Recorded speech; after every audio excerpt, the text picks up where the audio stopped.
Olá, meus nobres, sejam bem-vindos a mais um episódio do nosso podcast Horário Nobre. E hoje um podcast mais que especial, é um podcast que eu considero espiritual. Que hoje eu tenho a honra de receber aqui o meu amigo, pastor Silas Amâncio. Seja bem-vindo, Silas.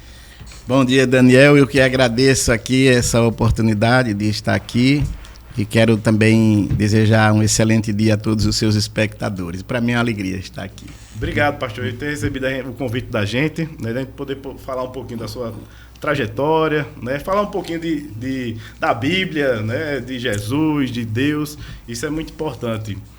Mas antes disso, eu queria mandar um abraço aqui para os nossos parceiros, né, que são eles que contribuem para que o episódio continue, né pastor? É verdade. E o meu amigo Neto, do Lava Jato, Topado Lavacar, onde eu lavo meu carro e deixo ele limpinho, a coisa melhor do mundo. Não tem coisa melhor de você lavar um carro, né, pastor? E você ter a confiança de deixar seu carro lá. Claro. E é com o meu amigo Neto, o meu contador, Fernando, da Ferconto Contabilidade também. Você que é empresário, comerciante, está precisando de um bom contador.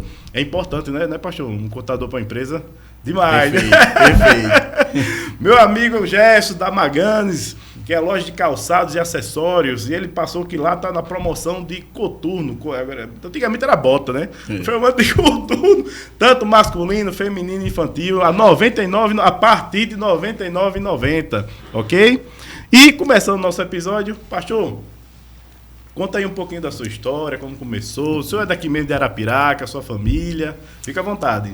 Não, Daniel, veja só, eu sou de Maceió, nasci em Maceió e ainda bem novinho meu pai trabalhava na empresa, na Chesf, né, Companhia Hidrelétrica do São Francisco.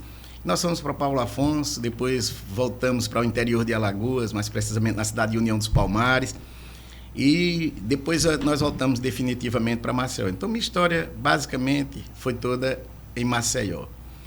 Nasci num lar evangélico, meus pais já eram evangélicos quando eu nasci, e assim eu fui crescendo naquele lá, indo para a igreja e ouvindo a palavra de Deus, e eu dei graças a Deus por essa oportunidade que Deus me deu de nascer num lar evangélico, né? Legal. E então, mais ou menos com uns 12 anos de idade, 11, 12 anos de idade, eu via os meus pais, a fé dos meus pais, e a fé era deles, não era ainda a minha, mas eu comecei a questionar muitas coisas. Fui me entendendo de gente e comecei a questionar muitas coisas sobre a questão da religião, de Deus, da igreja, da fé. E aí, então, eu fiz um desafio, eu pedi a Deus que eu via meus pais vivenciando tanto aquilo, com tanta intensidade, que então eu pedi a Deus, eu digo, Deus, eu quero experimentar isso. Eu quero ter a minha própria experiência para não viver a reboque dessa fé dos meus pais. E realmente eu tive uma experiência muito grande assim com Deus. Mais tarde, eu acho que eu tinha uns 14 anos, o meu irmão mais velho, o Rubem, ele tinha uma Bíblia que ele lia muito, ele era muito leitor da Bíblia. Uhum. E então, um dia ele me chamou, não sei o que moveu ele para aquilo, mas ele me chamou e ele disse, olha, Silas, eu vou te dar essa Bíblia. Agora vai ter que ter uma contrapartida. Você vai me prometer que você vai ler essa Bíblia toda. E eu, com 14 anos, eu olhei a Bíblia toda, eu disse, rapaz, eu vou ler essa Bíblia, eu vou ler. E eu dei a minha palavra, empenhei minha palavra com ele, e ele me deu a Bíblia dele, já era bem marcada assim a Bíblia, né, sublinhada, alguns textos, algumas observações que ele fazia, porque ele não era apenas um leitor, ele era um estudante da Bíblia. Não. E eu peguei essa Bíblia e comecei a ler assim, esparsamente, né, lia no Velho Testamento, no Novo Testamento e tal. Não seguia uma ordem. Não tinha uma ordem. Acontece comigo hoje. Eu acho que com a maioria das pessoas, né? Mas aí eu estava vendo que algumas pessoas liam a Bíblia toda em um ano. E eu disse, eu vou ler a Bíblia em um ano. Aí deixei virar o ano e comecei a ler a Bíblia do Gênesis ao Apocalipse. Então, eu tinha já vamos dizer assim, esse método que você lendo 3 capítulos por dia, veja, você lendo 3 capítulos por dia, você lê a Bíblia toda em um ano. Então eu comecei basicamente assim. Já começou com uma dica muito boa. Isso aí já estou anotando aqui. Já. Então eu comecei por aí. Só que a Bíblia tem capítulos pequenininhos, curtinhos, tem capítulos grandes, né? Por exemplo, o Salmo 119 vai levar aí umas 4 páginas, 5 páginas da Bíblia. Então, quando eu comecei a ler, eu tinha dias de eu ler 5, 6 capítulos. Aí tinha dia que eu lia 3, lia 2. De modo que antes de um ano, antes de 15 anos de idade, eu acho que eu tinha 15 anos de idade, eu li a Bíblia toda. Só que nesse fato de eu ler a Bíblia, eu comecei a me apaixonar por algumas histórias, algumas coisas da Bíblia. Eu comecei a meditar sobre isso. Eu acho que aquilo ali já era uma ação de Deus na minha vida. É um chamado, né? Um chamado, perfeito. Então eu pensei assim, eu digo, rapaz, nem Steven Spielberg, nem outra mente brilhante, diretor de cinema nenhum cria certas histórias tão roteiro perfeitas como a Bíblia. Você lê a história de José do Egito, então você vai começando... Eu sou apaixonado por José do Egito. Aí você lê a história de Davi, você lê a história desses grandes homens da Bíblia, a sabedoria de Salomão. Então eu disse, rapaz, isso não é um roteiro humano, aqui tem algo realmente bem divino mesmo aqui, poderoso. Aí eu me apaixonei pela Bíblia. E eu li a Bíblia antes de um ano. Acho que mais ou menos no final de outubro, início de novembro, eu já estava terminando de ler a Bíblia. Aí eu digo, eu vou começar agora me prendendo àqueles textos que o meu irmão havia sublinhado e alguns que eu também sublinhei. E aí eu me tornei um estudante da Bíblia. Muito bem. A minha história mais ou menos com a Bíblia e com a religião começou por aí. Com 15 anos. Seu pai era pastor? Sim, meu pai, quando eu nasci, meu pai ainda não era pastor, mas era um obreiro na igreja. Ele contribuía na igreja, trabalhava, tal, não era um pastor integral, mas depois ele se tornou um pastor integral. Então ele foi ser pastor em cidades de interior, algumas igrejas em Maceió mesmo, na capital. E meu pai, assim, o maior legado que o meu pai deixou para mim foi o exemplo de vida dele. Ele é vivo ainda, Silas? Não. O meu pai, ele faleceu aos 83 anos. Eu sou muito ruim assim de datas, né? Mas já faz mais de 15 anos que meu pai faleceu.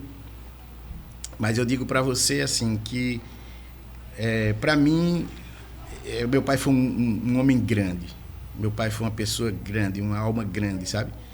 Pelo exemplo de vida que meu pai deixou, o comportamento dele, a fé dele. Um verdadeiro homem de Deus. Um verdadeiro homem de Deus. Então foi o maior legado que o meu pai deixou. Era um homem simples, um operário, um homem, vamos dizer assim, uma pessoa, financeiramente nós éramos pobres, mas o meu pai, ele nunca deixou faltar afeto, carinho, presença, entendeu, no lar. E isso foi muito bom para mim, foi o maior legado que ele me deixou. Muito bem, muito bem. Eu estava assistindo até um podcast do filho do pastor Josué Gonçalves. Aí ele falando que o pai pagou faculdade, ajudou no casamento, deu apartamento, mas o maior alegado dele foi o ensinamento, o cuidado que ele tinha dele aprender a Bíblia. Eu achei interessante isso, porque você pode se perder sendo casado, pode se perder tendo a faculdade, tendo qualquer formação. Agora você, no caminho do Senhor, é assim, pastor?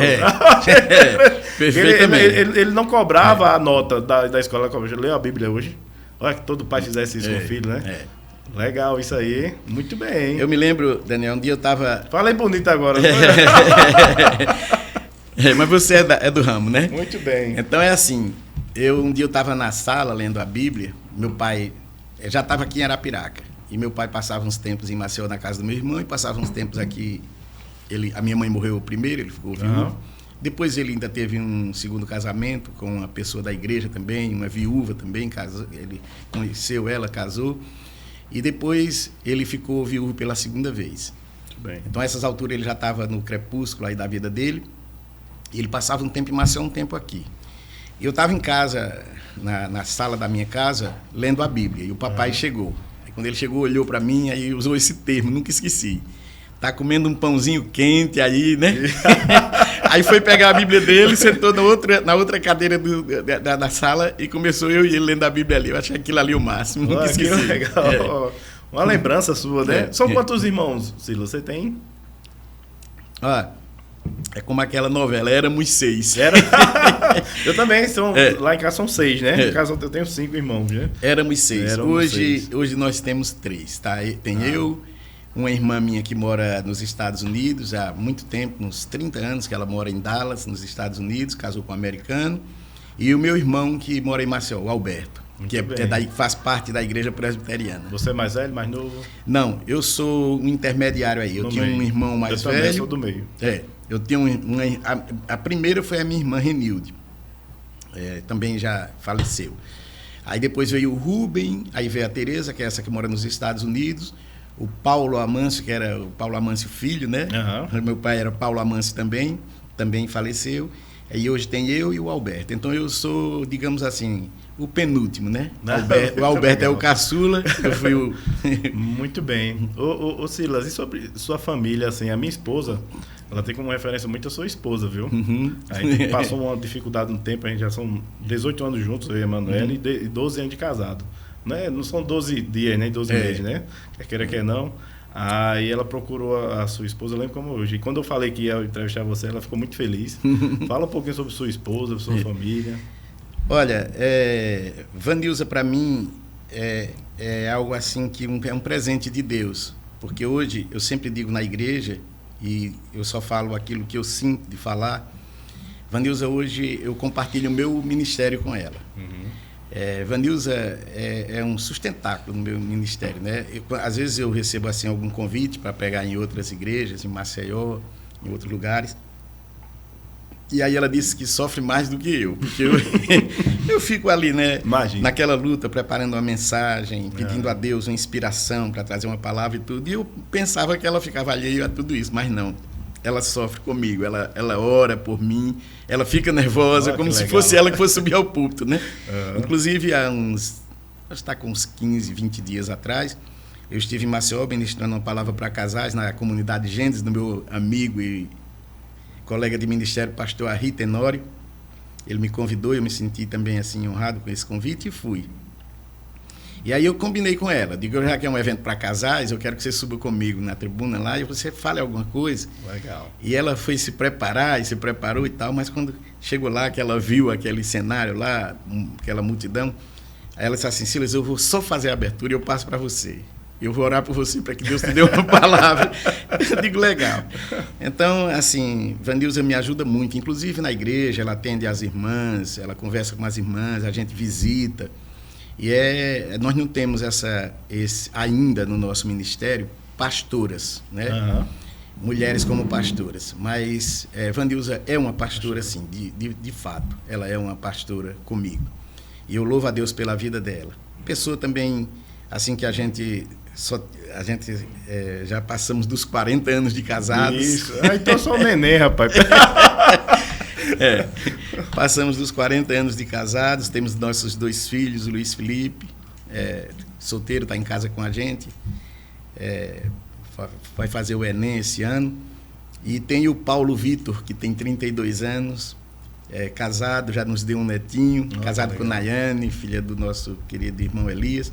Então, nós, assim, eu louvo a Deus que nós somos uma família, assim, muito feliz. Muito Graças feliz. a Deus. Eu oro sempre para que Deus nos conserve dessa forma e nos abençoe cada dia mais e mais. Mas é muito bom isso. Eu acho que a maior vitória de um homem, né, é a família dele, né? Não existe sucesso nos negócios que compense exato, o fracasso exato. Na família, né? Exato. E a mulher tem lá na Bíblia, né, pastor? Assim, a sábia é dificular, a mulher sábia. Casamos com mulher sábia. Porque o homem sem mulher, você vê que ele é meio manco. Nós homens é meio troncho. Aqui, pronto, hoje eu tô sem a Emanuele. Já tô meio... O sucesso do negócio aqui... Meio perdido. O pessoal vê aqui, o Daniel, não sei o que, mas não sabe os bastidores, né? A minha esposa é demais. Um beijo pra minha esposa, sucesso pra ela, pra você também no canal. Manda um beijo pra Vanilza. Inclusive, convidei pra que ela estivesse aqui, né? Que legal, mas rapaz. Aí ela disse, Silas, eu assumi um compromisso e vou honrar meu compromisso e tal. Eu digo, não, então tudo bem. Ela disse, mas depois você me diga como é que eu quero ouvir tudo, quero... Não sei se ela tá... Nem não vai faltar a oportunidade. O Pastor José, você é um sócio aqui do programa do tem é infinito. Falar da Bíblia de Deus é infinito, né? Não tem... Muito bem. Aí voltando aqui para... Aí você, com 15 anos, né? Aí começou a trabalhar normal ou já estava fazendo esse trabalho na igreja, sempre nunca saiu? Não, aí veja só, depois dessas experiências minhas com Deus, digamos assim, particulares, né? E eu naturalmente comecei a me envolver na igreja. De modo que muito cedo eu comecei participando de corais, programação de jovens na igreja. E muito cedo eu comecei a ser acionado, assim, por exemplo, eu dava aula para os jovens, eu ainda solteiro, bem novo. Aí nós temos uma escola bíblica dominical, que acontece todos os domingos pela manhã. Meu sogro quer levar meus meninos todo domingo. Então, a gente comecei a ter oportunidades para dar aulas na escola bíblica dominical. Depois passei a ser líder do departamento de adolescentes e me identificava muito. Nesse tempo aí, eu comecei também minha vida profissional, porque eu não vivia da igreja, né? Eu comecei minha vida profissional. Aí trabalhei em vários empregos. Não sei se você sabe, eu fui policial federal, né? Não sabia disso. Eu fui policial federal na SRPE, que era em Pernambuco, Superintendência de Pernambuco. Fiz o concurso, passei, fui para Brasília, fiz o curso de Polícia Federal. Não é PRF, era Polícia Federal mesmo. Aí então eu fui ser policial federal em Recife. Não me identifiquei muito com aquele momento ali, aquilo ali. Então comecei a pedir a Deus. Eu digo, eu não quero ter uma vida assim, ser um policial frustrado. Né? Acho que não nasci para isso. Então depois eu fiz um concurso para a Caixa Econômica Federal. Passei e voltei para Maceió. Nessa época eu já estava namorando com o Vanilson, já tinha pretensão de casar, já estava me arrumando para casar. Isso era que ano, pastor? Foi lá para os idos aí de 80, por aí 81, né? 82. Né? Já estou entregando minha idade. Mas foi assim. Homem pode, mulher não. E em paralelo a isso, eu vivi também a minha vida cristã. Né? Trabalhava, mas vivia a minha vida cristã. Então, sempre atuante na igreja, nos momentos que eu podia. Sua esposa também já era evangélica? Vanilson, aí já estava namorando com Vanilson. Vanilson fazia parte de um coral, fazia parte dos jovens da igreja. E aí... Você conheceu ela na igreja? Conheci na igreja. Legal. Conheci na igreja.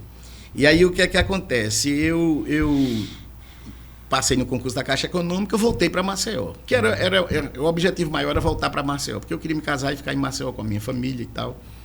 E aí foi quando eu comecei a encaminhar realmente o meu casamento com Vanilza. Trabalhando na Caixa Econômica, eu casei com Vanilza. Depois da Caixa Econômica, a Caixa Econômica naquela época, não sei hoje como é que funciona, nós não éramos considerados bancários, nós éramos economiários. Éramos economiários. Primeira vez que eu assisti. Era um termo estranho, né? Aí então, qual era a diferença? É porque os bancários conquistaram trabalhar 6 horas. Legal. Então a jornada de trabalho dos bancários era 6 horas. E então, se precisasse trabalhar mais 2 para completar a carga horária de 8, eram horas extras. E eu, na Caixa Econômica, como economiário, eu trabalhava 8 horas. Então, eu tinha interrompido um curso na faculdade, que eu fazia o curso de Educação Física. Quando eu fui para o Recife, para a Polícia Federal, eu interrompi esse curso. Aí eu tinha vontade de concluir o meu curso, não gosto de deixar nada pela metade. Muito bem. Quando eu volto para Maceió, trabalhei na Caixa Econômica, trabalhei pouco tempo também, passei no concurso do Banco do Brasil. O salário era equivalente e eu trabalhava menos 2 horas. Aí eu digo, aqui dá para fazer as duas coisas. Dá para que eu trabalhe no Banco do Brasil e conclua o meu curso. Então eu fui trabalhar no Banco do Brasil, concluí o meu curso de Educação Física, eu sou formado em Educação Física. Também? Licenciatura. Esse formato podcast, eu vou descobrindo muita coisa aqui. Tem muita gente que não sabe disso, Polícia Federal, nada disso. E aí eu me especializei em dar aula na natação infantil. Agora eu tenho o meu netinho e vou ensinar ele a nadar. Aí foi assim, né? Me formei em Educação Física e fazendo faculdade, trabalhando no Banco do Brasil e trabalhando na igreja. Sempre envolvido com a igreja, Nessa época eu era membro e atuante da Igreja Evangélica Assembleia de Deus. Assembleia de Deus, Aí a maior parte desse tempo foi sob a liderança do nosso saudoso pastor José Antônio dos Santos, que todo mundo conhece como pastor Neco. Que inclusive foi pastor muitos anos aqui em Arapiraca, né? Pastor Neco. Aqui em Arapiraca a cidade conhece muito bem o pastor Neco. Então foi sob assim a orientação dele que nós tivemos todas essas experiências com Deus. Muito bem, pastor. Aí você concursado, né, no Banco Brasil, Isso. Caixa? Banco Brasil. Aí no Banco Brasil. No Banco Brasil foi onde eu parei mais tempo. Eu fiquei 14 anos como funcionário do Banco Brasil, cheguei à gerência. Mas aí, quando começou aquele enfraquecimento, né, do sindicato dos bancários, o Fernando Collor foi eleito o governo, e eu me lembro como hoje nós fizemos uma greve. Eu estava de férias nessa época, mas fizemos uma greve de 22 dias. E foi esvaziando o movimento porque foi cansando. Fernando Collor disse, quando eles abusaram de jogar bola na praia, jogar dominó na frente do sindicato, eles voltam a trabalhar. E então terminou que nós voltamos praticamente sem nada e se enfraqueceu muito o movimento dos bancários. Enfraqueceu muito. E então a gente começou a ser, digamos assim, perder aquele sentimento de que os funcionários do Banco do Brasil, Caixa Econômica e Banco do Nordeste, que eram os bancos oficiais, eram os superbancários, né? A gente sempre achava que os funcionários de Bradesco, Itaú, Bamerindos na época, eram bancarinhos e nós éramos os superbancários. Então as coisas começaram a se equiparar, mas nivelar por baixo, né? Aí começou a achatar salários, começou a ter uma jornada de trabalho mais exaustiva. E aí eu comecei a me desencantar também com o banco. Eu comecei os comentários também vai contaminando a gente, né? Eu comecei a pensar, poxa, isso aqui não vai ter mais futuro. Não sabia eu que Deus estava já me preparando para uma outra coisa, né? Tirar de um lugar que a gente não imagina para uma coisa maior. Porque, olha, se a gente olhar direitinho, isso eram grandes empregos. Polícia Federal, Caixa Econômica, Banco Brasil, gerente no Banco Brasil, era um super emprego na época, né? Mas aí o que é que acontece? Eu fui me desencantando com isso. Eu digo, poxa, então eu vou me encantar com o quê? Né? E quando aí eu vou entrar já nessa questão aqui, casei com Vanilza, trabalhando na Caixa Econômica, casei com Vanilza, concluí meu curso e nós começamos a nossa jornada agora como casados. Tudo muito difícil no começo, né? Tanto economicamente, como também a adaptação. Casamento não é uma coisa muito fácil, né? A gente vai começar a construir uma vida a partir dali. Vanilza trabalhava, quando ela casou comigo, ela foi demitida. Era uma política da empresa que ela trabalhava, não queria mulher casada por causa da gravidez, disso, daquilo, outro e tal. Então, ficou só eu trabalhando, então a gente passou alguns apertozinhos. Mas depois Deus continuou nos abençoando. Normal, eu pensava que era só eu que passava aperto, né? Mas acho que é com todo mundo, né, pastor? Aí Deus continuou nos abençoando e a gente foi progredindo e crescendo também na parte espiritual, que foi uma coisa, sabe, Daniel, que eu nunca me descuidei. Foi da minha parte espiritual. Muitas experiências eu tive com Deus. A gente, na minha juventude, nós tínhamos um trabalho muito forte de evangelismo. Então, a gente evangelizava nos presídios, a gente visitava hospitais, a gente pregava na beira da praia, às vezes dia de sexta, dia de sábado, a gente fazia movimentos ali na beira da praia. E eu me lembro foram muitos momentos assim muito bons. Depois nós começamos a fazer imersões no sertão. A gente ia para cidadezinhas onde os pastores tinham muita dificuldade. Naquela época as coisas eram terríveis. Quando tinha uma seca assim, acabava com a cidade. Você já morando aqui em Arapiraca? Não, eu morando ainda em Maceió. Então nós fizemos muitas imersões nos sertões, eu me lembro, saudosamente eu me lembro, nós fizemos trabalho em Cacimbinhas, Dois Riachos. Passou na minha cidade, Olho d'Água das Flores. Olho d'Água, sim. Eu sou de lá. Eu sou matutino do sertão. Olho d'Água das Flores. Enfim, esse sertãozão aí todinho, a gente tanto dava assistência aos pastores. Por exemplo, nós fizemos um movimento que a gente começou a comprar umas motos. Naquele tempo, não sei nem que marca era. Mas os pastores, tinha pastor que andava a pé para evangelizar no sertão. Porque a situação era caótica, né? Aquelas secas, aquele negócio lá. Então, eu me lembro que a gente entregou cerca de umas 8 motos aos pastores. A gente arrecadava, fazia a campanha lá entre nós em Maceió.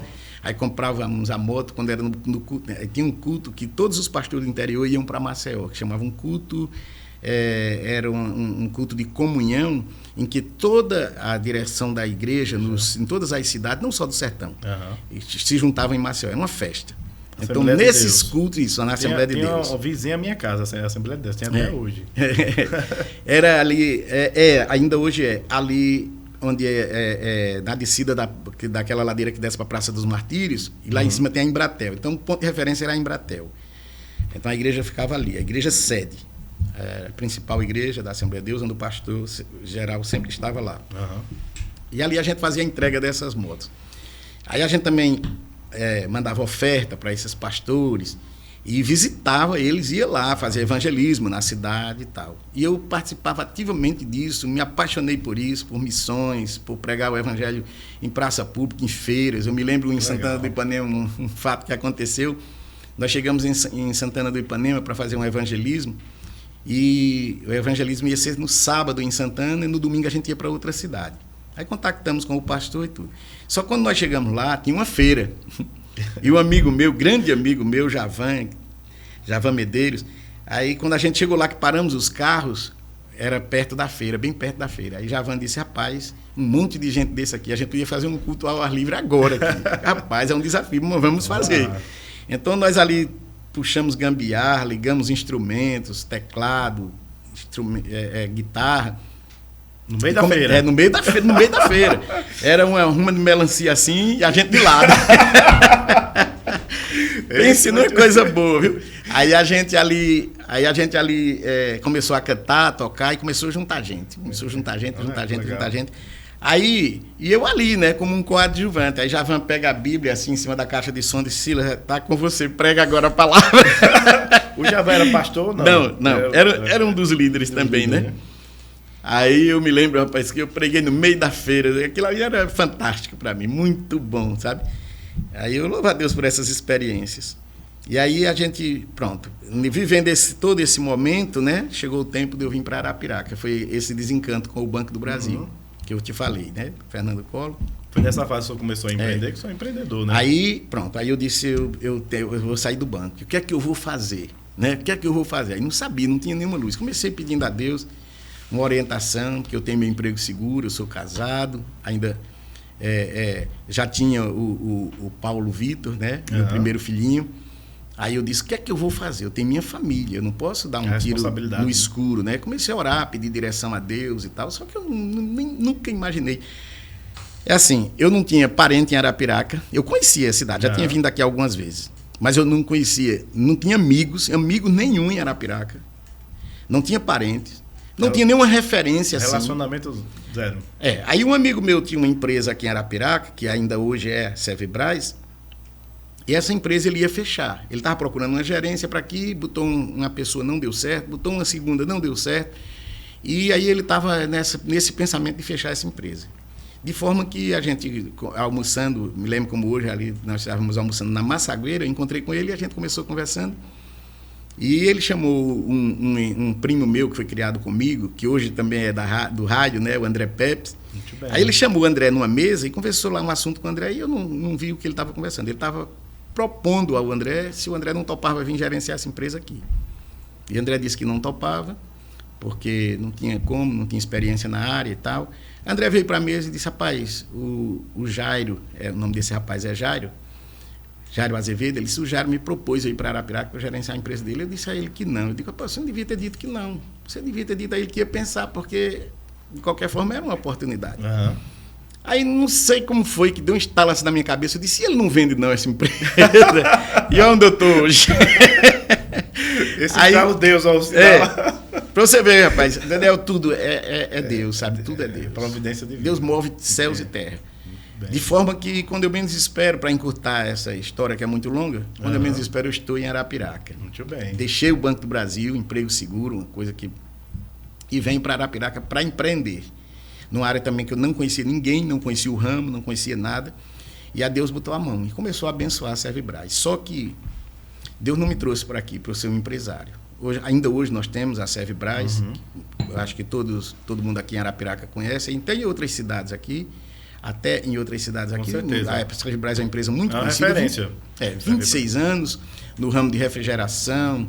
Nós trabalhamos com Aí já vão merchandising, né? Pode ficar à vontade aí. Máquinas de lavar, Isso. micro-ondas, freezer, geladeiras, vendemos, instalamos ar-condicionados, fazemos manutenção, contrato com as empresas e tudo.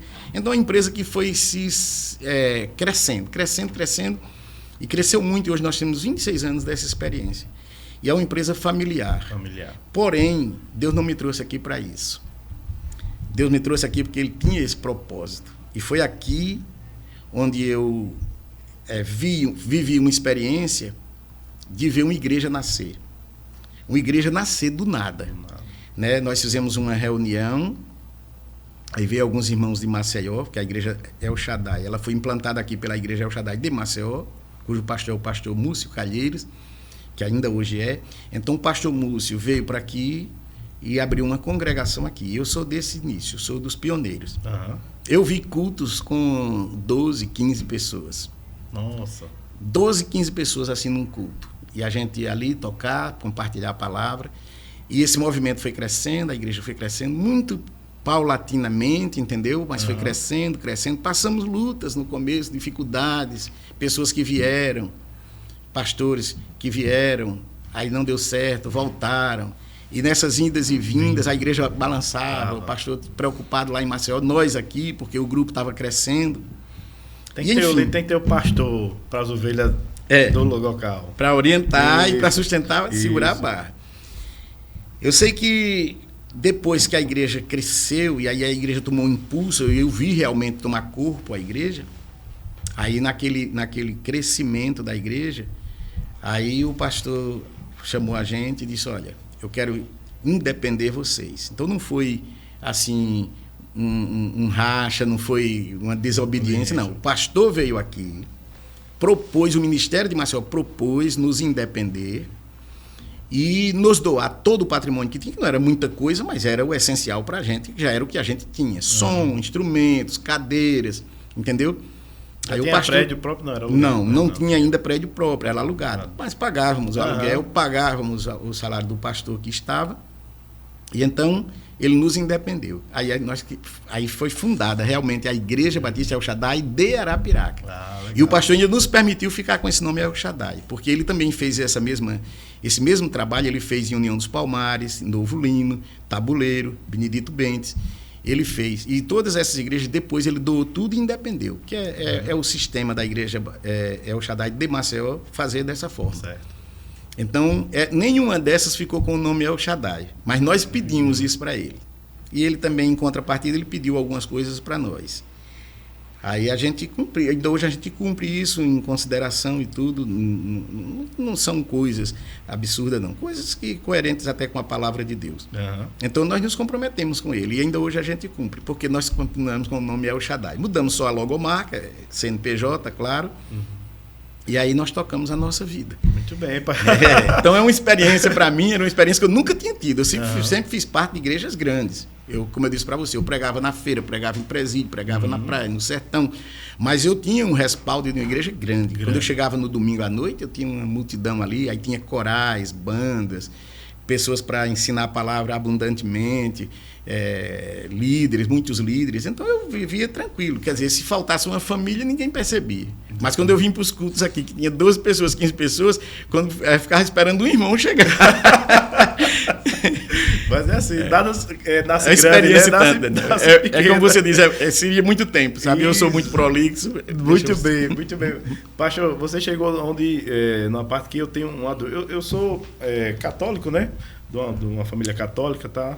Mas eu convivo com tanto evangélico que eu acabo daqui a pouco, Pai do Senhor, já tô. O pessoal pensa que eu sou evangélico. Mas todos nós somos crentes, né? Nós somos evangélicos, vivemos pela palavra. Exatamente, né? Independente. E eu admiro muito a igreja evangélica, não tem isso, não. Até um tempo eu pensei né? Não, vou para a minha essência, meu pai levava, eu lembrava do meu pai. O pai da gente tem muita influência. Por isso que hoje o Dinho, meu sogro, briga, eu também levar, porque isso fica na lembrança do filho. Interessante, né? Do pai levar para ele. Aí, assim, tem as questões das denominações, né? Das igrejas. Isso. O senhor pode explicar um pouquinho? Porque eu vejo a Batista, aí a El Shaddai, eu tenho outra. O senhor tem como explicar? Para a gente entender um pouquinho? Tem. É uma dúvida que eu acho que... Não, que né? é bom, é bom. As pessoas também... E é o Shaddai, o que significa também. Olha, né? muita gente, Daniel, tem essa dúvida. Muita gente tem essas dúvidas. Por que essa coxa de retalhos, digamos assim? Inclusive, eu ouço muito os teólogos católicos, ouço muito e aprendo, entendeu? Mas existe um equívoco aí. Veja bem, a questão das denominações... Veja, lá no Velho Testamento, quando Deus tirou o povo do Egito, certo, e levou para a Terra Santa, que aí tem aquela história, né? Já é Êxodo, né? Êxodo, né? Exatamente, livro do Êxodo, segundo livro da Bíblia. Estou acompanhando a Bíblia. Rapaz, você tá... Aí o que é que acontece? Eles eram um povo só, tá? Mas aquela viagem, ele podia ter feito aquela viagem em dias, poucos dias. Eles faziam aquela viagem. Eles passaram 40 anos de deserto. Deus ensinando a eles a depender de Deus, a tirar, vamos dizer, aquela nhaca da escravatura. Que eles saíram do Egito, mas o Egito não saiu de dentro deles. Exato. Eles continuavam encarnando aquele espírito de escravo, de servidão. Então Deus tratou eles ali no deserto. E aquela geração pereceu porque aquela geração não se deu ao tratamento de Deus. Então Deus levantou uma nova geração e botou na Terra Santa. Agora, onde é que eu quero chegar? Quando eles chegam na Terra Santa, Deus dividiu eles em tribos. Sim. Então veja só, era um povo só, mas dividido em tribos. E, inclusive, cada tribo tinha suas particularidades. Mas era um povo só. Deus era o único Deus deles. Isso. E eles divididos em tribos. Então, o Senhor ensinou a eles que eles casassem com pessoas da mesma tribo. Porque, digamos, uma tribo cultiva trigo. Outra tribo cultivava olivas para fazer o azeite. Outra tribo cuidava de animais. Legal. Então, cada um tinha o seu know-how. Cada um tinha os seus costumes. Então, o Senhor disse assim...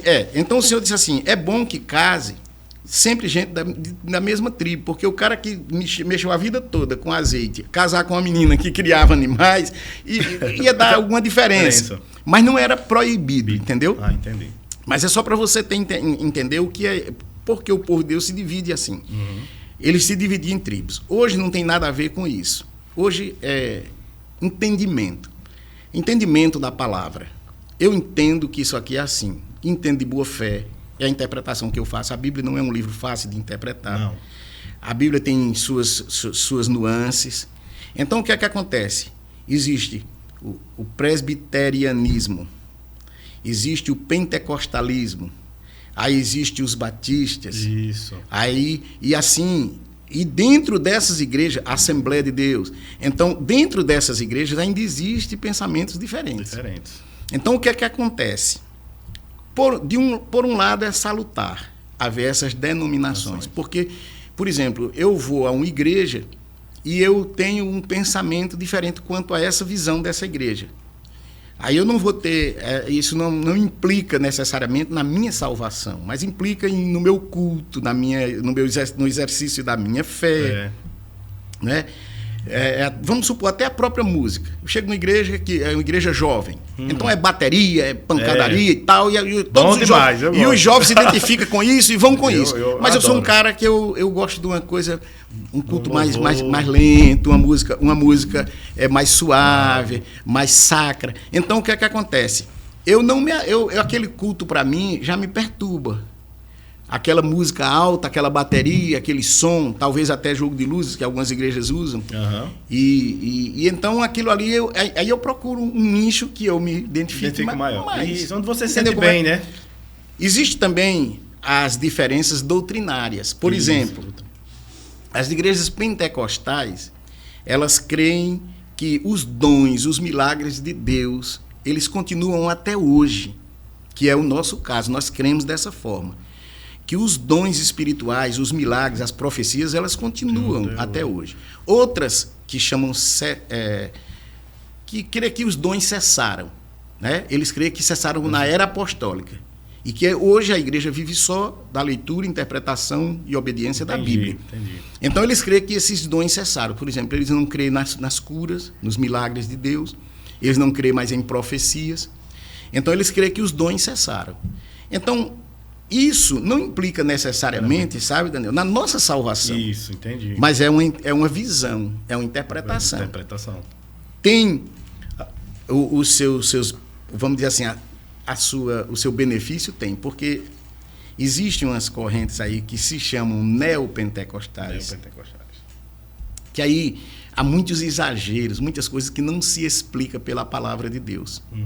E aí é onde eu tenho assim um pé atrás, que eu discordo totalmente até do termo neopentecostal. Que novo Pentecoste é esse? E aconteceu algo de novo? Não aconteceu. O Pentecoste é um só.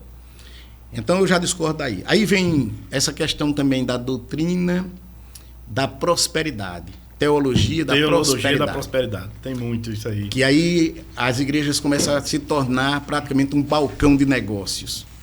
Venha para cá para você ter sua casa própria, venha para cá para você receber, pagar todas as suas dívidas e prosperar e tal. Então as pessoas procuram mais a bênção do que o abençoador. Isso. Né? Aí a igreja começa a ter o culto da prosperidade, o culto da chave. Procurar mais a bênção do que o abençoador. Aí não querem compromisso, não falam de pecado, não falam de céu, de inferno, não falam de renúncias, né? Do negar-se a si mesmo, não fala nada disso. Só fala de bênção, você ter isso, você vir para cá para prosperar, e você resolver o seu problema do seu casamento, receber a sua cura. E essas promessas, muitas vezes... Se você obedecer, eu vejo muito. Você obedecer, vai acontecer, vai para aquela dívida, vai pagar. É assim. Quanto mais você der, mais você prospera. Isso. Entendeu como é? Aí já é outra vertente totalmente diferente da... Agora, o evangelho é prosperidade? Sim, o evangelho é prosperidade. O Salmo 1, ele vai dizer que o homem que medita na lei do Senhor de dia e de noite, que não se mistura com os pecadores, estou resumindo, ele será comparado a uma árvore plantada junto a ribeiros de águas, que dá o seu fruto na estação própria, cuja folhagem não murcha, e tudo quanto fizer prosperará. Tudo quanto fizer prosperará. Mas essa prosperidade não é riqueza, necessariamente. É uma prosperidade assim, prosperidade na família, prosperidade na sua vida espiritual, um crescimento espiritual, experiências com Deus. A prosperidade realmente também financeira, de não faltar nada, porque o que Deus nos prometeu foi que não ia faltar. Ele disse assim, não andeis ansiosos pelo que há vez de comer, pelo que há vez de vestir. Eu li ontem esse. Não é isso? Lá no Sermão do Monte. O sermão já está aqui dotadinho. Aqui, ó, Bíblia. Aqui, ó. Não andeis ansiosos pelo que há vez de comer, pelo que há vez de vestir. Aí ele cita aquela famosa, né? Olhai os lírios dos campos, que nem tecem, nem fiam, nem Salomão, com toda a sua glória, se vestiu como ele. Olhai as aves do céu, que não plantam, não colhem, nem guardam em armazéns, todavia o Pai Celestial cuida delas. Então, veja só, o Senhor não nos prometeu riqueza, Ele nos prometeu suprir as nossas necessidades. Davi disse assim, fui moço e hoje sou velho, mas nunca vi um justo padecer necessidade e nem a sua descendência mendigar o pão. Um justo. Então, se um homem temente a Deus, que anda nos princípios da palavra de Deus, ele passar uma crise, é normal. Agora, ele não pode viver a vida dele inteira na crise, porque o Senhor supre. É verdade, o Senhor nos supre. Tem uma passagem de assim, tem um bom ânimo, né? Isso. Eu venci o mundo. Na vida tereis aflições, tem um bom ânimo que eu venci o mundo. E Davi também, você citou aí, eu tenho uma curiosidade de saber, porque Davi era o rei segundo o coração de Deus. Como é que você interpreta isso, pastor? Veja só. E como é que pode ser também segundo o coração? Não quer dizer, sabe, Daniel, que Davi foi perfeito. Quem lê a história de Davi sabe que Davi foi um homem extremamente falho. Né? Davi cometeu algumas coisas que, graças a Deus, eu não cometi. Né? Davi, ele arquitetou um homicídio para esconder um outro pecado de adultério. Davi teve uma família destroçada por conta da sua negligência como pai. Ele foi o maior rei de Israel. E realmente Deus deu esse testemunho de Davi, porque Davi... Mais água, pastor. Fica à vontade. Quer mais cafezinho? Não. Tu pega mais um cafezinho pra gente. Aí veja só, Davi, ele não foi um homem perfeito, mas ele foi um homem quebrantado. O que é isso? É um homem que reconhece o seu pecado e se arrepende e sofre com esse arrependimento, que é uma coisa que as pessoas muitas vezes não entendem. Veja, quando Davi cometeu todos esses pecados que eu falei, que ele adulterou com Betseba, que era a mulher de Urias, que era um dos seus soldados, e ele adulterou com ela, e depois ela engravidou e ele quis esconder isso e mostrar que foi Urias que engravidou ela. Mandou pra guerra. Então ele trouxe Urias da guerra, Urias estava na guerra, ele trouxe Urias da guerra e mandou Urias ir para casa. Urias não foi. Foi aí onde ele... E ninguém sabe, mas era propósito de Deus. Urias não foi, dormiu no palácio. E no outro dia voltou para a guerra. Então Davi disse, bom, agora então vai ser desnudo o meu pecado, né? Todo mundo vai saber que fui eu que pequei. O que é que acontece? Ele pega e manda Urias para o fronte de guerra, a parte mais vulnerável da guerra. E ali Urias morre. E era o plano dele, matar, que Urias morresse. Uhum. Quando Urias morre, a mulher fica viúva, logicamente. E aí naquele tempo não tinha DNA, não tinha essas coisas, não tinha nada. Então Davi traz ela, acolhe Betseba no seu harém, como uma das suas concubinas e mulheres, e aí se justifica a gravidez dela. Aí o que é que acontece? Deus pune a Davi. Mas aí o que é que acontece? Vem um profeta chamado Natã, e então o profeta Natã, Deus fala com Natã e disse, deu uma enquadrada em Davi. Aí Natã vai lá.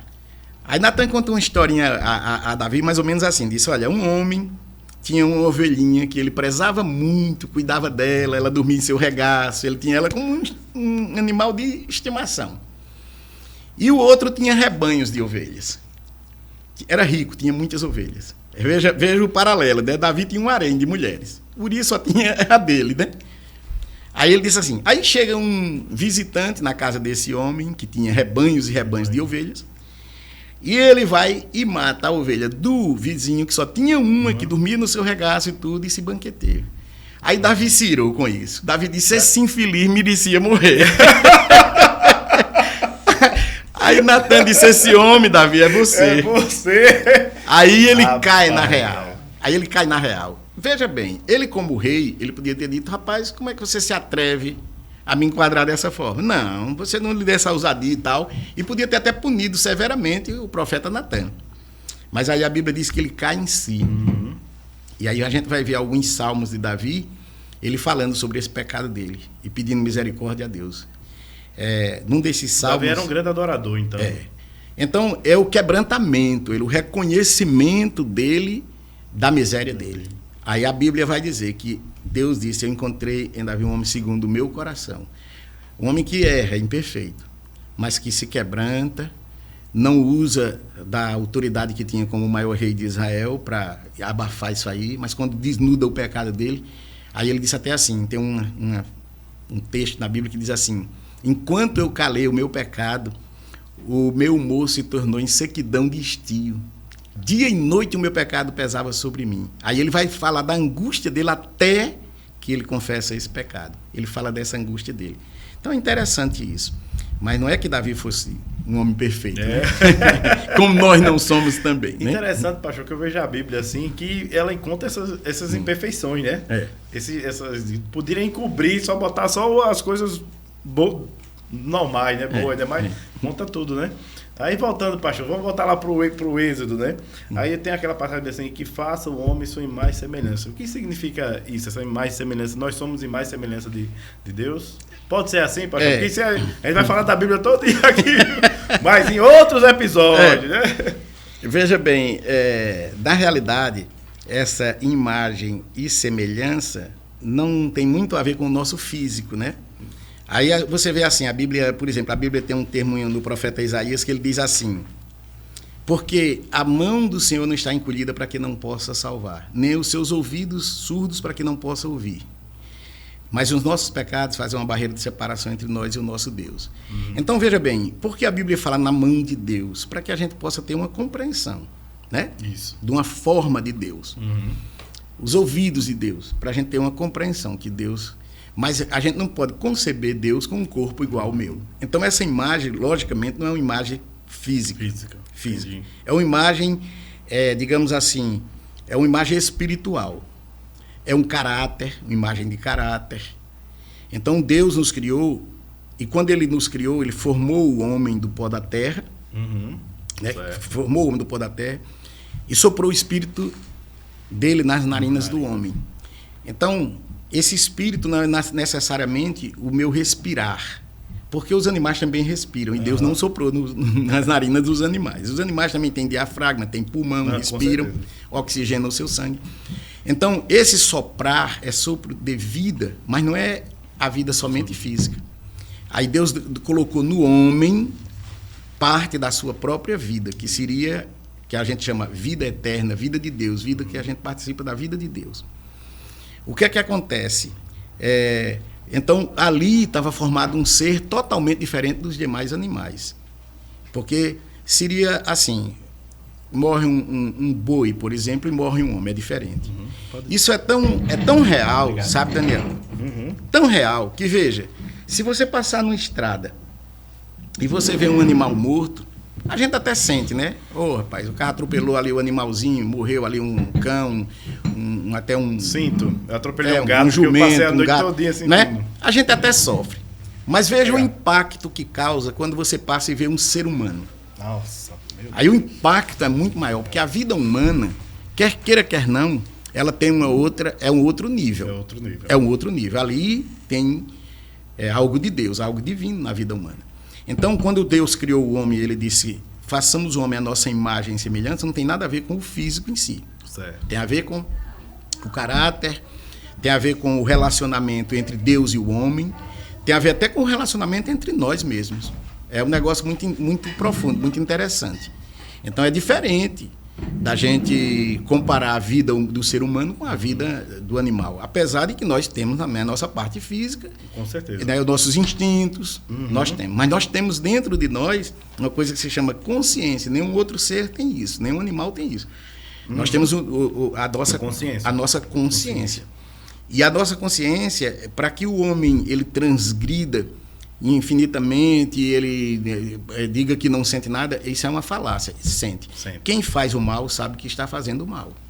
Quem faz o mal sabe que está fazendo o mal. Ele pode estar até possesso por um espírito maligno, a serviço do mal, mas ele sabe que está fazendo o mal.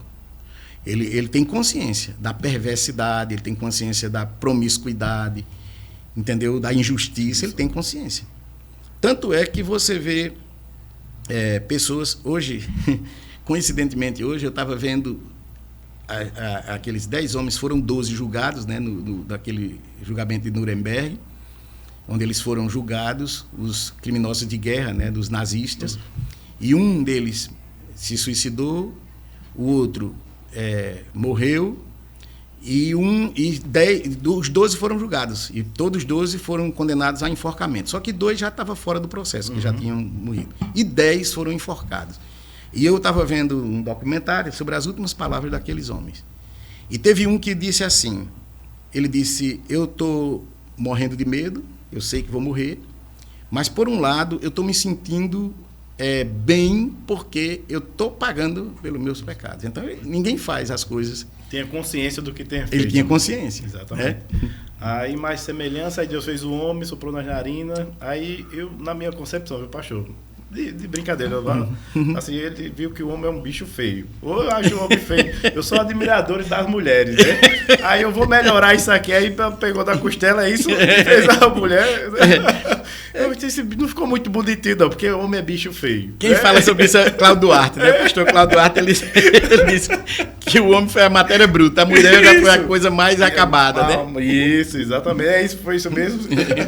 Né? Mas é assim.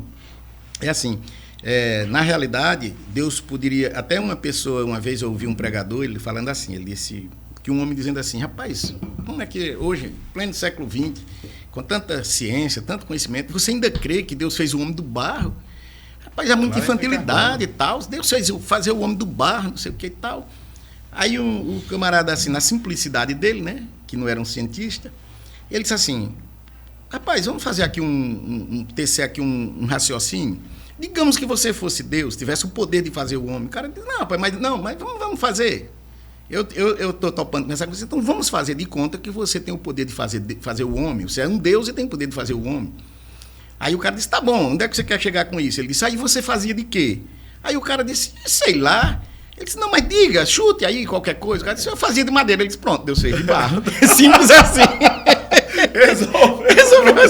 Pronto, Deus fez de barro. Exatamente, pastor. Aí daí, pastor, aí veio o pecado de Adão e Eva, né? Aí na Bíblia diz que foi a mulher que não coma desse fruto aí, não foi isso? Aí ele comeu, aí é que entra o pecado original. Agora tem uma coisa interessante que eu achei, que um foi botando a culpa no outro. Quando Deus veio, Adão, cadê você? Ele estava escondido. Aí Adão falou bem assim, foi a mulher que tu me deste. Aí a mulher, não, foi a serpente. Foi a serpente. Aí, então, ainda hoje é assim. Ainda hoje é assim. Tem razão isso que eu estou falando aqui, Ju? Fala um pouquinho sobre isso aí. Olha, vamos lá. Que nós estamos evangelizando hoje, né? Vamos lá. Qual é a questão do pecado? Que muita gente associa o pecado simplesmente ao sexo, a maçã. Então isso vai criando mitos, né? Aquela coisa ilusória. Não tem muito a ver com isso, né? Deus disse, primeiro, quando Deus criou o homem, ele disse assim, que ele podia comer de todas as árvores do jardim. Todos os frutos do jardim o homem podia comer, menos um. Aí depois eu vou tocar nesse assunto. Menos esse fruto. Que fruto era esse? Era o fruto do conhecimento do bem e do mal. Era esse fruto que ele não podia comer, o fruto do conhecimento do bem e do mal. Ok. Então, quando a serpente, que não era como é hoje, né? As serpentes hoje elas se arrastam pelo chão, comem pó, porque foi dito pela maldição de Deus, mas alguns teólogos dizem que a serpente era um dos animais assim que mais chamava atenção no jardim, pela sua beleza, sua formosura. Então era um dos animais assim mais, digamos assim, atraentes. E aí o diabo, Satanás, ele incorpora na serpente e ele fala pela serpente. Aí ele diz assim, Deus disse que você não podia comer das árvores do jardim. Aí Eva diz, não, Deus não falou isso. Ele falou que a gente pode sim. Agora não pode comer dessa árvore do bem e do mal, porque se a gente comer, no dia que a gente comer dela, a gente morre. Aí ele diz assim, não morre, é porque no dia que vocês comerem dela, vocês serão iguais a Deus, conhecendo o bem e o mal. Não era uma mentira total, era uma meia verdade. No dia que eles comessem, eles iam ter conhecimento realmente do bem e do mal. Só que ele nunca ia ser igual a Deus. Mas ela mentiu aí, quando ela disse, vocês serão iguais a Deus, conhecendo o bem e o mal. Veja, Deus conhece o bem e o mal. Verdade, até aí verdade. Porém, Deus tem o domínio sobre o bem e o mal. Então, Deus, ele tem o domínio. Qual era a nossa deficiência? Porque nós íamos conhecer o bem e o mal como hoje conhecemos, mas não temos o domínio. Tanto é que o homem é propenso ao mal, porque nós não temos o domínio. Então, a serpente, a mentira de Satanás, incorporando a serpente, foi essa. Vocês vão ser iguais a Deus. Nunca nós seremos iguais a Deus. Jamais. Nós nunca teremos o domínio sobre o bem e o mal. Por isso, Daniel, que a salvação, ela não é mérito de um homem. A Bíblia diz assim, Paulo escrevendo aos Efésios, ele diz, porque pela graça sois salvos, e isto não vem de vós, é um presente de Deus. Aí ele diz assim, não vem das obras, para que homem nenhum se glorie. Entendeu como é? Então o que é que acontece? Eu não sou salvo porque eu dou esmolas, eu não sou salvo porque eu faço caridades, eu não sou salvo porque eu sou um bom pai, um bom marido, um bom empregado, um bom patrão, um bom cidadão. Eu não sou salvo por isso. Isso é dever nosso e nós procuramos vivenciar isso. Eu sou salvo pela morte de Jesus na cruz do Calvário. Jesus morreu por nós pelos nossos pecados. E aí você pergunta, mas por quê? E como é isso? Porque, veja bem, a Bíblia diz assim, Paulo escrevendo aos Romanos, ele diz assim, todos pecaram. Ou seja, todos são devedores. Todos nós 100%. Somos devedores. Como é que eu vou morrer pela dívida sua se eu tenho a minha? Entendeu como é? Sim. E a minha é impagável. Porque mesmo eu morrendo, eu não pago a minha dívida. Então, como é que eu vou morrer por outro? Então, veio Jesus, que não pecou. A Bíblia diz que em tudo ele foi tentado, mas ele não pecou. Então, em momento nenhum, Jesus pecou. Então, Jesus não tinha dívida nenhuma. Como ele não tinha dívida nenhuma, ele estava apto a pagar a nossa dívida. E pagar como? Morrendo em substituição a nós. O castigo que nos traz a paz, diz o profeta Isaías, no capítulo 53. O castigo que nos traz a paz estava sobre ele. E pelas suas feridas nós somos sarados. Então, ele tomou sobre si os nossos pecados. Né? O profeta ele viu isso, 400 e poucos anos antes da crucificação de Jesus, ele teve essa visão de Jesus crucificado. Ele começa esse capítulo dizendo assim: quem deu crédito à nossa pregação? E a quem se manifestou o braço do Senhor? Pois foi subindo como raiz de uma terra seca, não tinha aparecido nem formosura e tal. E ele começa descrevendo a fisionomia desfigurada de Jesus na cruz do Calvário. Olhando nós para ele, nenhuma beleza vimos para que o desejasse, era o mais desprezado entre os homens, homens de dores, experimentado nos seus trabalhos. Aí ele diz assim: e nós pensávamos que ele estava sendo castigado pelos castigos dele, pelos pecados dele.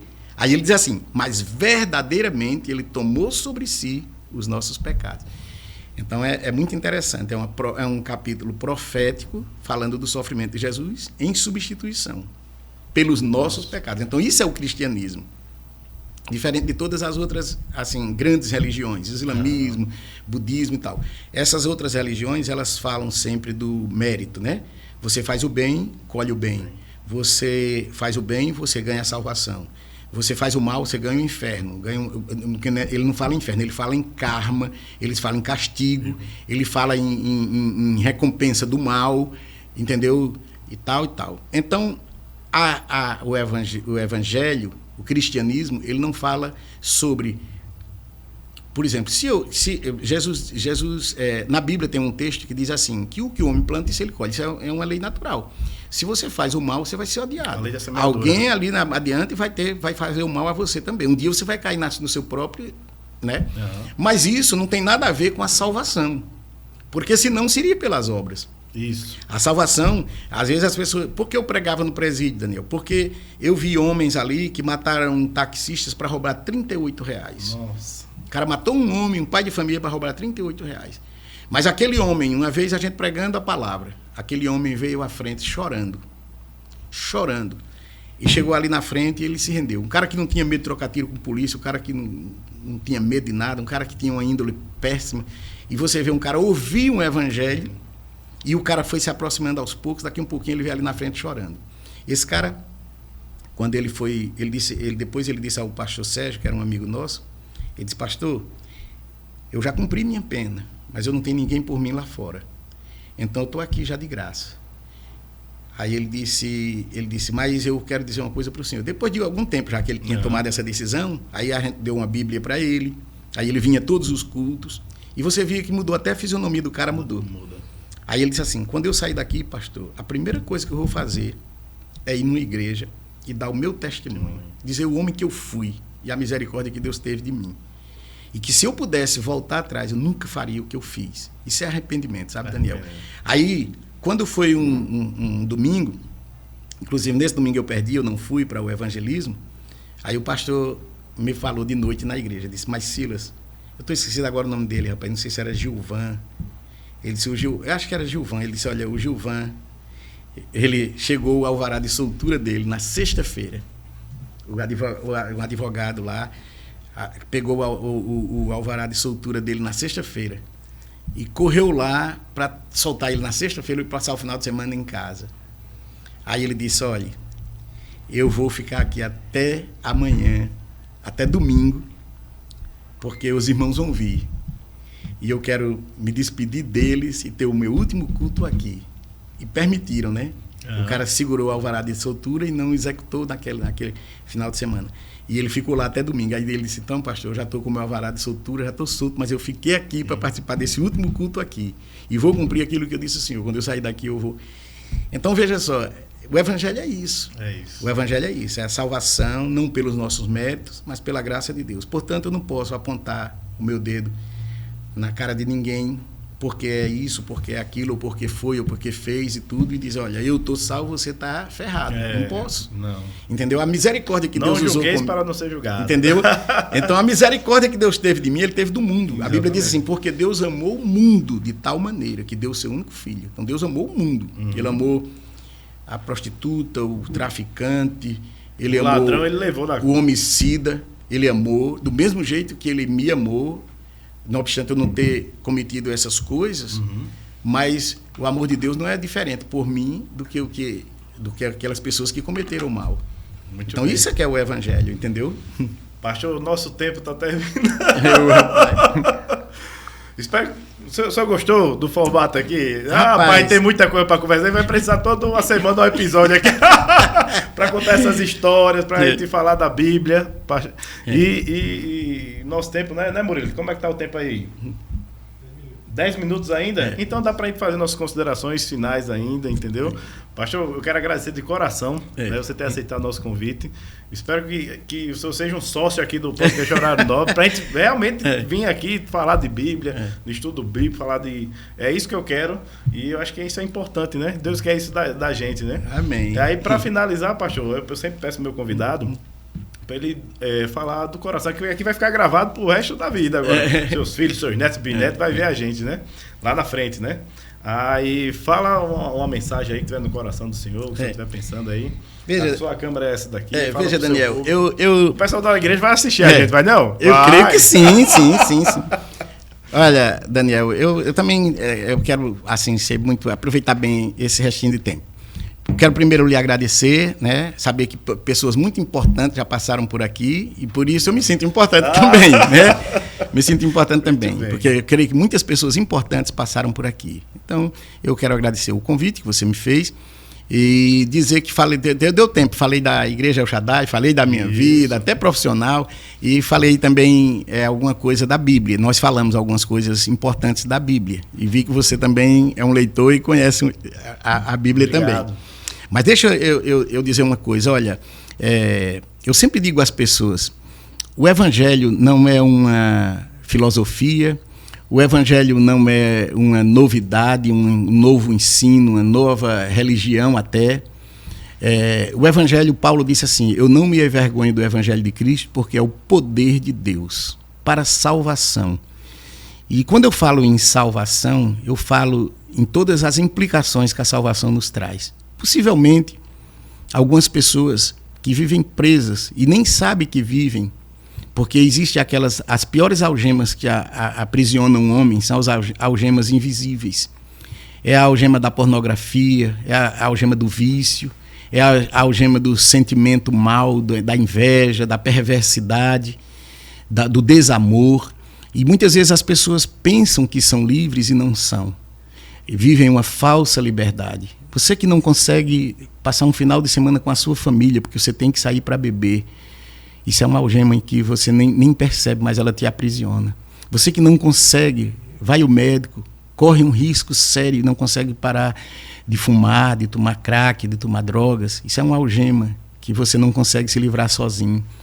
Você que tem uma esposa linda, uma família linda, mas você não consegue ser fiel a essa família, você traz os seus filhos, a sua esposa na prostituição, isso é uma algema invisível que te prende. Você pensa que é livre, mas você não é livre. Agora a Bíblia diz assim, se pois o Filho vos libertar, verdadeiramente serei livre. Procure o Senhor Jesus, porque Ele pode verdadeiramente nos libertar. Livre é aquele que, mesmo se sentindo na sua natureza carnal, tentado por seus instintos, por sua natureza caída, mas ele tem força de dizer não a tudo aquilo que nos destrói, que destrói nossos sonhos, destrói nossa família, destrói nossa fé. Eu quero fazer um convite a você. Não importa se a sua fé é católica, como Daniel aqui se expressou, não importa se você faz parte de uma outra igreja, mas você não pense que a igreja em si ela vai ter poder sobre a sua vida. Você busque ao Senhor. Mesmo que ninguém veja, mas quando você acordar de manhã, diga assim, obrigado pela noite, obrigado porque eu me acordei, vou andar com minhas próprias pernas, trabalhar com minhas mãos, me ajude a ser um homem justo, um homem de paz, me dê um dia de portas abertas de paz, me ajude a ser um canal de bênção para as outras pessoas. À noite, quando você voltar, diga assim, muito obrigado, porque durante esse dia o Senhor pode ter me dado um livramento que eu nem percebi, o Senhor pode ter cuidado da minha família enquanto eu estava ausente, dos meus filhos. Aí tem um coração voltado para Deus, não deixe Deus ser um mito na sua vida, deixe que Deus seja real na sua vida, busque a Ele. Ele disse assim, buscar-me-eis e me achareis quando me buscar de todo o coração. Fica aqui a palavra desse homem simples, dessa pessoa que continua aprendendo, eu continuo aprendendo, continuo buscando a Deus, que eu sei que eu não sou perfeito, mas fica aqui esse conselho desse irmão, amigo, não vou nem dizer pastor, mas desse irmão e amigo seu. E agradecendo muito a você, Daniel, por esse espaço e me colocando à disposição para sempre que a gente puder, a gente bater esse papo gostoso. Pode ter certeza, pastor, a gente que agradece. Eu vou estar sempre batendo lá, pastor, vem pra cá. O Anderson, meu amigo demais, é mesmo lá da igreja, né? Esse Anderson, vamos lá, rapaz, passar uma mensagem, né? Porque isso é um canal da internet e tem esse benefício, né? Da gente alcançar mais pessoas. Eu acredito muito na palavra tem poder. Essa mensagem sua, pastor, vai chegar em pessoas que vão estar precisando de uma palavra dessa. Amém. Né? E para finalizar, eu queria que o senhor fizesse uma oração aí pelo programa, por claro. todos nós. Pode ser, pastor? Pode sim. Vamos falar agora com Deus, porque Ele ouve a nossa oração. Ele disse, clama a mim e responder-te-ei.